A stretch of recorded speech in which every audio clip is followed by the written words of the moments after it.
donc la musique que vous évoquiez il y a quelques instants avec nous en plateau.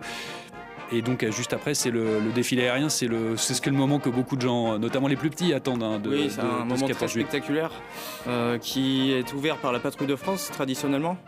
Le point clé pour le défilé, c'est que c'est la seule fois où la Patrouille de France vole à 9 appareils, c'est-à-dire que le remplaçant exceptionnellement fait partie de la formation.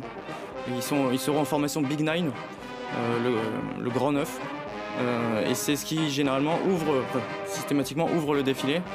Et ensuite il y a une succession de tableaux, qu'on appelle des tableaux, et ce sont des formations différentes d'appareils qui vont symboliser des missions différentes réalisées par l'armée de l'air, la marine, et chacune illustre une mission particulière de nos armées, notamment l'armée de l'air et l'espace, que je pourrais détailler peut-être tout à l'heure. Bien sûr, il me semble justement d'ailleurs que vous évoquiez le partenariat un peu avant entre la France et l'Inde, partenariat stratégique également de matériel. L'armée indienne et l'armée de l'air notamment est équipée en Rafale en partie, et ils seront d'ailleurs présents. Il y aura quelques Rafales indiens qui vont voler.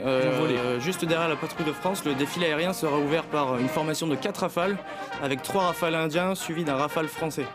Ça illustre l'interopérabilité qui existe entre nos armées. L'interopérabilité, qu'est-ce que c'est? C'est la capacité de travailler ensemble en opération.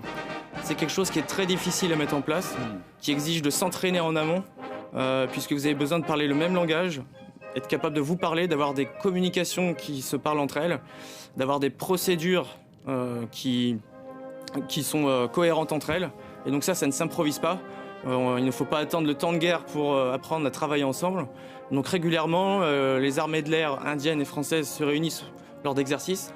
Ils font des patrouilles mixtes, ils mélangent des rafales indiens et français, et ils font du combat aérien en patrouille mixte, où vous avez un binôme indien-français contre un autre binôme indien-français. Et d'une certaine manière, on imagine que le fait d'avoir le même appareil, ça aide d'une certaine manière à cette interopabilité. Je vais y arriver. Généralement, on dit quand on exporte de l'armement auprès d'un partenaire, on exporte aussi de l'interopérabilité.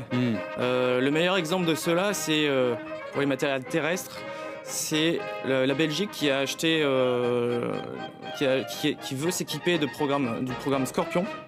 Donc c'est dans le cadre du partenariat Camo.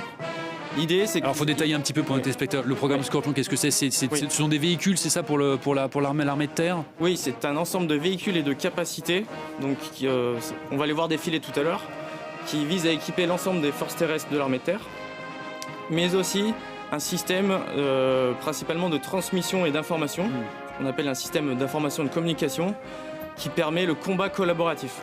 J'expliquerai peut-être plus tard ce que ça veut dire, mais l'idée, c'est d'accélérer le combat en donnant une aide à la décision aux soldats. Concrètement, c'est lui proposer une action réflexe entre le capteur qui va détecter une menace et l'effecteur qui va être l'armement pour traiter une menace en un temps réflexe et donc accélérer la boucle décisionnelle. Et donc ça, en fait, voilà, c'est d'une certaine manière permettre aux militaires de réagir plus vite. D'une certaine manière, tout le monde est connecté d'une certaine manière sur le champ de bataille comme dans la société finalement. Hein. Oui, c'est ça. Le point clé, c'est la connectivité. L'idée, c'est de pouvoir avoir plusieurs véhicules qui communiquent en permanence. Et vous avez par exemple, donc ça c'est le deuxième stade du combat collaboratif qu'on cherche à développer, qui devrait arriver d'ici 2 à 3 ans. Vous avez par exemple le capteur optique d'un char qui va détecter une menace, et la pièce mortier qui est à 500 mètres qui va directement pouvoir se pointer sur l'objectif sans qu'il y ait une intervention humaine jusque-là. En revanche, la séquence de tir, l'ordre de tir, lui, est toujours donné par le soldat. On laisse toujours un humain dans la boucle, comme on dit. Et donc ça permet d'accélérer évidemment les décisions et les prises de décision. Donc, voilà. Et comme vous l'avez dit, le point clé, c'est la connectivité.